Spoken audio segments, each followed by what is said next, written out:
নিজেকে স্বতঃস্ফূর্ত রাখার 20টি সহজ উপায়। সকালে 20 মিনিট মর্নিং ওয়াক করুন। দৈনিক 15 মিনিট বাইসাইকেল চালানোর অভ্যাস করুন। লিফটকে না বলে সিঁড়ি বেয়ে ওপরে উঠুন। ফোনে কথা বলুন হেঁটে হেঁটে। গান ছেড়ে মন খুলে নাচুন 15 মিনিট। বসে থাকার অভ্যাসটা বাদ দিয়ে দিন। দৈনিক পান করুন কমপক্ষে 2 কাপ গ্রিন টি। নিজের কাজগুলো নিজেই করুন রোজ, যেমন কাপড় ধোয়া, ঘর পরিষ্কার করা ইত্যাদি। একটি স্পাইসি খাবার খান। মশলা মেটাবলিজম বাড়ায় ও ক্যালোরি পোড়াতে সহায়তা করে। ফ্যাট বা তেলযুক্ত যে কোনো খাবার খাওয়ার পরেই বরফ শীতল জল বা পানীয় পান করবেন না।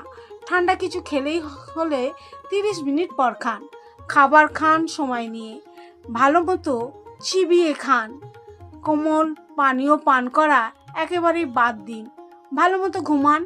দৈনিক মিনিট 10 দড়ি দিয়ে ব্যায়াম করুন অথবা স্কিপিং করুন। ব্যায়াম করতে ভালো লাগে না? পিং পং বল খেলাটা কিন্তু ভালো ব্যায়াম। চিনি খাওয়ার অভ্যাস বাদ দিয়ে দিন। প্রতিবেলায় খাবারের সঙ্গে স্যালাড খান। মাছ খাওয়ার অভ্যাস করে তুলুন। স্ট্রেস মুক্ত জীবনযাপন করুন। মন খুলে হাসুন, আনন্দ করুন।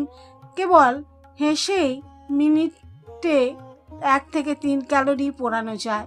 মনে রাখবেন, বিষণ্ণতা মানুষকে দ্রুত মোটা বানিয়ে ফেলে। এভাবেই চলুন আগামী কিছুদিন, তারপর নিজেই দেখবেন আপনার এনার্জি লেভেল কত বেড়েছে, আপনি কতটা ঝরঝরে অনুভব করেছেন। আমাদের অন্তরের বিশ্বাসই আমাদের লক্ষ্য অর্জনের মূল হাতিয়ার।